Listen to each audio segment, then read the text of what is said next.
Hi guys, this is Rob from Access here at E3. I'm joined today by David from Crytek. Nice to meet you, David. How are you? And we've just seen our first ever demo for Hunt, which is, well, I'll let you explain what Hunt is. Sure. Hunt's a cooperative action RPG where you play a hunter in the 1880s hunting down and killing mythical creatures. That seems very specific, the 1880s and mythical creatures. What was the thought process behind setting it in the 1800s and, you know, introducing that element of fantasy into it as well?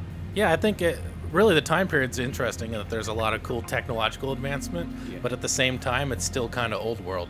So we imagine this world where there's guns and budding electricity and trains, but at the same time there might be monsters still lurking in the swamp, in the mountains, in various dark places of the earth. So it was a compelling time period to set it in. Sure, and this is a 4-player co-op as well. How's the co-op going to work? Do people choose like a preset class? Will there be any kind of customization involved? You know, how does the 4-player element work?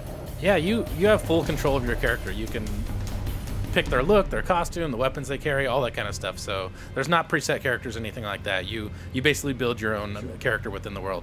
And I guess you get like different types of weapons, range weapons, close-up weapons. You know, what does strategy play quite a big element in hunting down the creatures that you're after? Sure, absolutely. I mean, like I said, you customize the loadout, what kind of weapons you have, abilities, and that sort of thing, and that's where the RPG aspects come into play. So you mentioned the RPG aspects there. Is there going to be like how do you progress? Is it like a leveling up system? Do you unlock stuff? You know, how does that kind of work?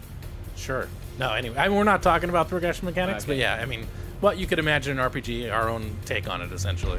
Cool. And in the demo we saw us fighting, like there was a kind of big fight, and then we kind of got to the boss at the end. Can you just give us like a brief example of how like a typical mission in Hunt would play out? Yeah, so there's actually a wide variety of missions. What we saw here today was a boss hunt, where at this point you've located the boss, and now you're going in to kill it. And it was a Shaukamir or Nightmare Witch, which is an actual legend from Louisiana Swamp that we played upon for the game. And that's a big theme in the game. We're trying to pull in myths and legends from around the world, and those are the types of things you're fighting.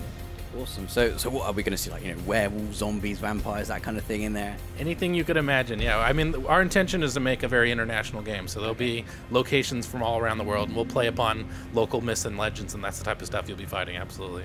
And could you give us like a brief run through of the boss fight we saw there? The witch looked like she had some, you know, pretty scary powers as well. She was, you know, really shook it up from just, you know, shooting the regular guys that we saw before. Sure, yeah. In this case, you know, one thing we want to do is incorporate a lot of co-op mechanics into the fights.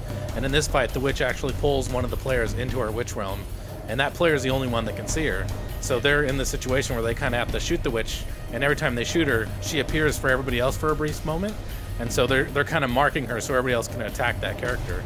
And we want to have a unique mechanic like that with every boss fight that you have to kind of learn and grow upon over time.